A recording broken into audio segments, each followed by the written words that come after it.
Breaking news from Vatican City. Pope Leo XIV has finally spoken out about the traditional Latin Mass in a move that could redefine his papacy and the future of Catholic worship worldwide.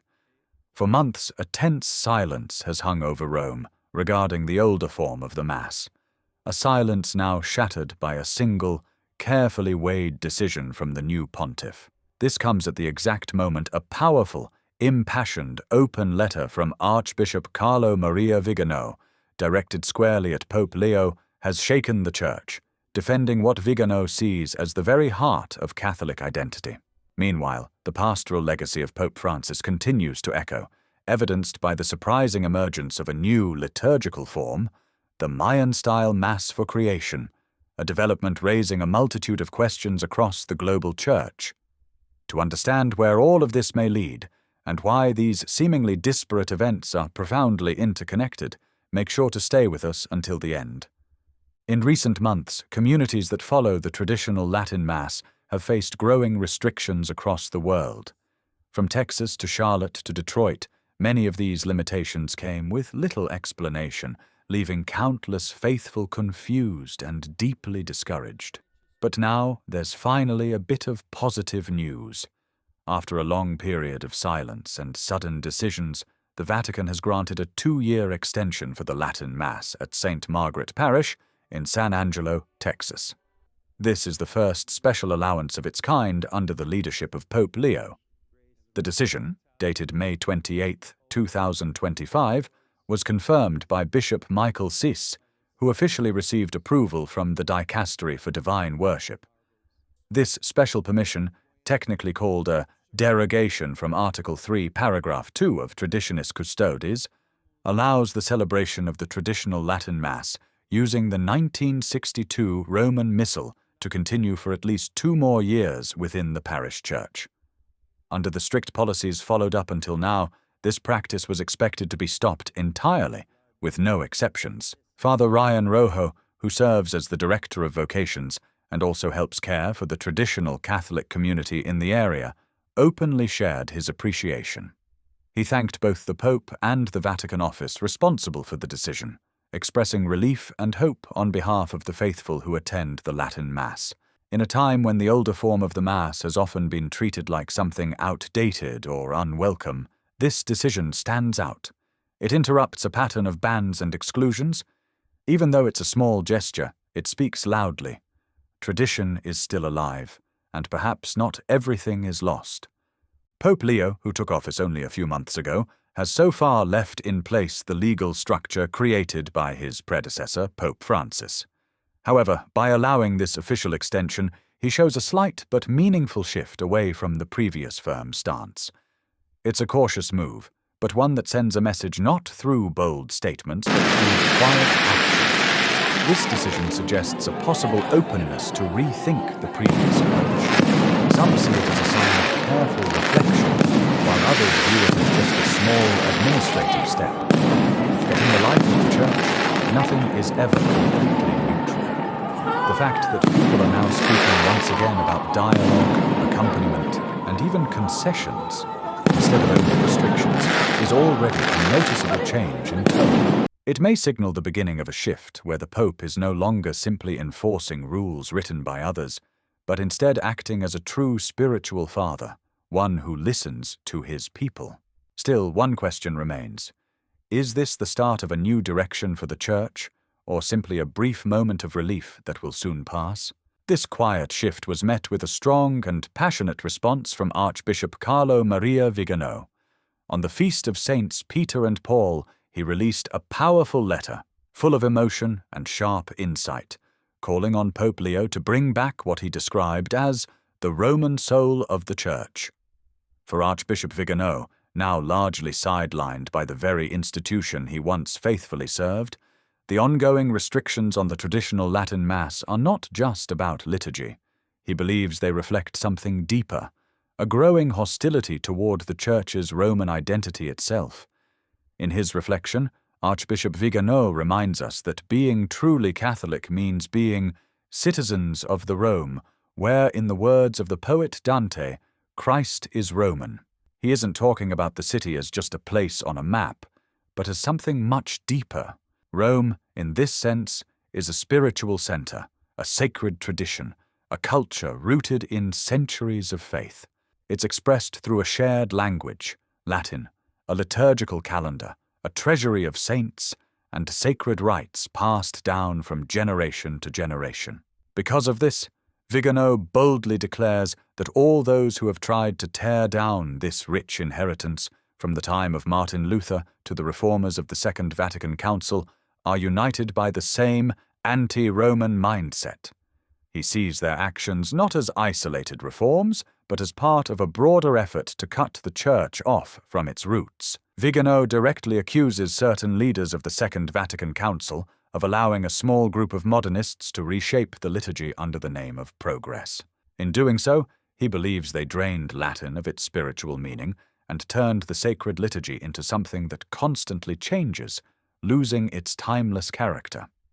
Quoting Dom Prosper Guéranger, he emphasizes that hatred for the Latin language is a consistent trait among those who oppose the Church. This is because Latin preserves unity and guards the deep strength of the Catholic faith, acting as a bulwark against doctrinal instability.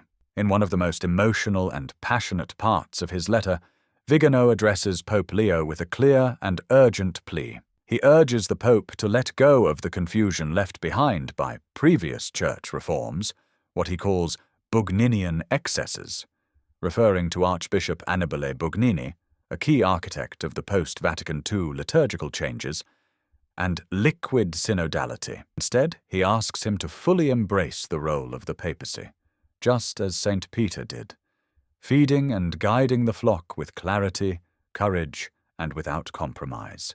According to Viganò, true mercy is not found in pleasing the world, but in telling the truth. Real peace comes not through constant change, but by remaining faithful to the unchanging deposit of faith. One striking example of the current direction in church liturgy is the newly announced Mass for the Care of Creation. The Vatican Press Office recently promoted it with great enthusiasm, and it's expected to be officially introduced in the coming days. At first glance, the name, sometimes called the Mass for the Climate, might sound like something from a parody or satirical magazine. But this is not a joke. It is, in fact, a real initiative. This comes after years in which the celebration of the traditional Roman rite was restricted in parish churches for being seen as incompatible with the spirit of the post-conciliar reforms.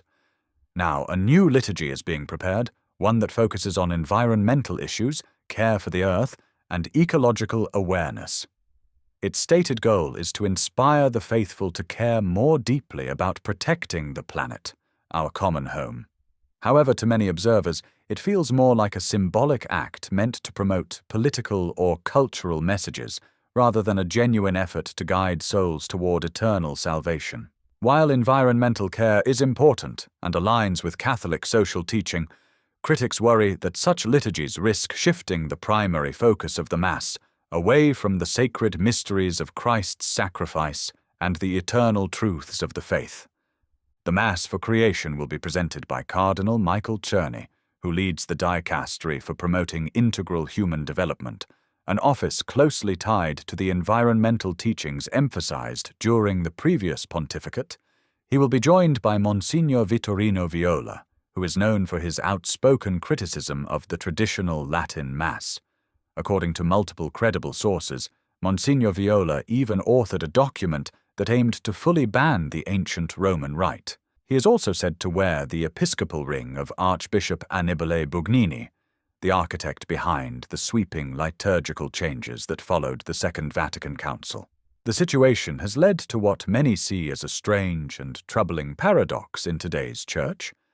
It appears easier to receive approval for an ecologically themed green Mass than to simply continue the Mass that formed generations of saints. Amazonian-style liturgies, Mayan-inspired rites, and now the Mass for Creation all seem to be welcomed, discussed, and celebrated, often with great fanfare. Meanwhile, the timeless Mass of St. Pius V, shared by saints, martyrs, and faithful for centuries, must rely on rare exceptions and temporary permissions just to survive. It raises a serious question. Why is every modern sensibility given room in the liturgy, except the one that shaped the Catholic faith for centuries and continues to nourish millions of souls? Pope Leo now finds himself at a crucial crossroads. The path he chooses from here could shape the future of the Church in a lasting way. He can follow the uncertain and often confusing approach of his predecessor, offering small concessions while avoiding real, structural change. Or he can take a bold step and mark a true turning point.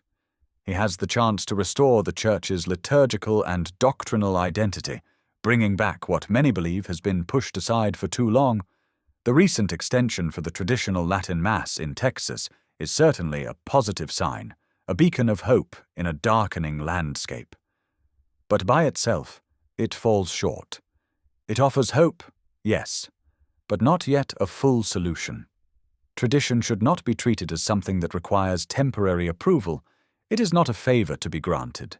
It is part of the Church's very foundation, something that must be honored and given its rightful place once again, openly and without restriction. And time is of the essence. The moment for deciding is now. The Church cannot wait forever. The faithful are watching, praying, and hoping for clarity. The choice is in the Pope's hands, whether to simply maintain the status quo or to lead with courage and conviction toward renewal rooted in unchanging truth. In many ways, the question of the liturgy is no longer just about the Mass itself. It has become a reflection of a deeper spiritual battle within the Church, a struggle between continuity and change, between timeless truth and modern adaptation. And this struggle is not new. It echoes through history whenever the Church finds herself at a turning point, called once again to choose between pleasing the world or remaining faithful to what she has always been, to her very essence. The traditional Latin Mass, often simply called the Mass of the Ages, carries more than just older words and gestures. For countless Catholics, it is a living link to their ancestors, to the saints, and to centuries of unbroken worship. It offers silence, reverence, and profound mystery, elements many feel have been lost in the modern liturgical experience, and for those who have rediscovered it, the beauty of this form of worship is not just in its aesthetics, but in its ability to lift the heart and soul toward God in a profound and unshakable way, fostering a deep contemplative spirit. But in recent years, this form of the Mass has often been treated not as a treasure, but as a threat. Many faithful have been left confused and heartbroken by the harsh tone and restrictive measures aimed at those who simply wish to worship, as their grandparents once did. Parish communities have been disbanded, priests have been reassigned, and the sense of belonging, of finding one's spiritual home in the Latin Mass, has too often been met with suspicion or cold silence from above.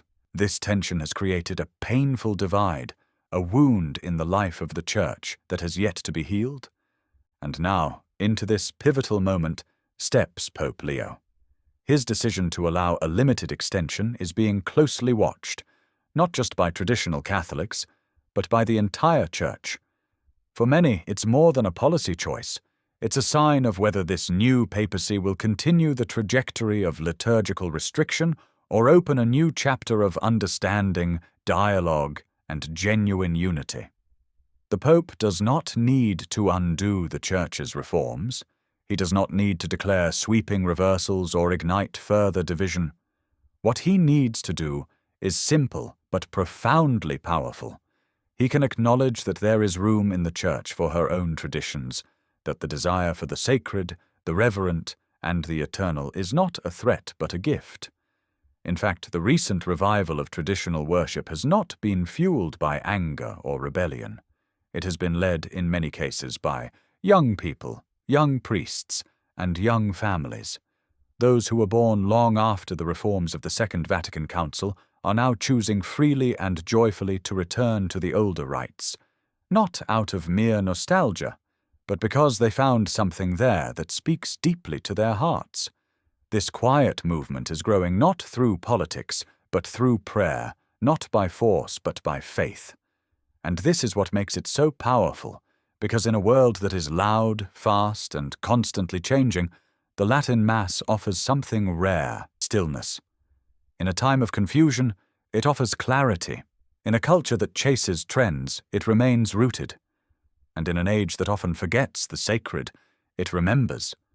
Of course, the Latin Mass is not the only path to holiness. The Church has always allowed for diversity in her liturgical expressions. But what is being asked now is simply this: can there be space for both?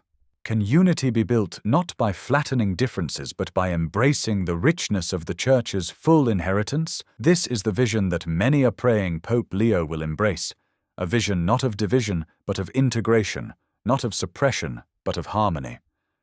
And the moment to act is now, because the Church is at a crossroads, not just liturgically but spiritually. Around the world we see signs of decline: empty pews, vocations in crisis, young people walking away not because the faith is too hard, but because it seems too shallow, lacking depth. What they long for is not entertainment but truth, not comfort but conviction. And when they find the Latin Mass, many discover for the first time a profound sense of awe. They encounter the mystery of the Eucharist in a way that feels untouched by time. They experience a Church that still whispers eternity. If the Church is to grow again, not just in numbers but in depth and spiritual vitality, she must draw from the deep wells of her tradition, not as a rejection of the present, but as a robust foundation for the future. This is what is at stake, and this is why the question of the Latin Mass matters, not because it is about preference or politics, but because it is about identity. Who are we as Catholics? What do we believe about worship, about the Eucharist, about the very presence of God in our midst? These are not secondary questions. They are the heart of everything, and Pope Leo, by God's providence, has been placed in a position to answer them, not just for today, but for generations to come. He can be the Pope who listened, the Pope who restored peace, the Pope who embraced both the new and the old, not by compromising the truth, but by affirming that truth is big enough to hold them both.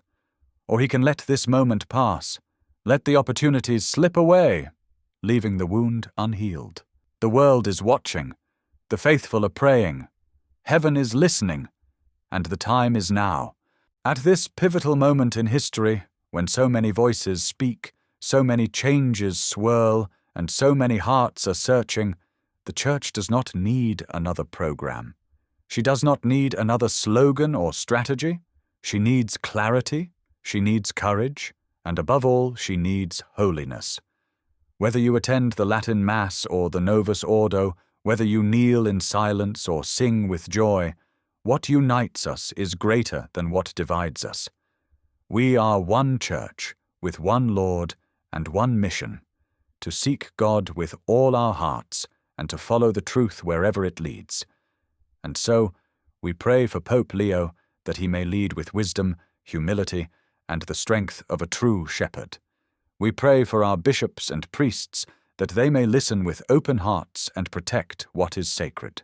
We pray for the faithful around the world, especially those who feel forgotten, silenced, or pushed to the margins. Do not lose heart. History shows us that the Church is always renewed through the fire of love and the power of grace. Even in times of confusion, God is working. Even when doors close, He opens windows of light. If you feel called, return to prayer, rediscover the treasures of the faith, hold fast to what is true, what is beautiful, and what is eternal. For in the end, it is not about liturgy alone. It is about the soul, and every soul matters to God. Thank you for watching. If this message spoke to your heart, please consider sharing it with someone who needs encouragement. Subscribe for more content on faith, tradition, and the future of the Church. And as always, may God bless you, and may He guide His Church safely through the storm.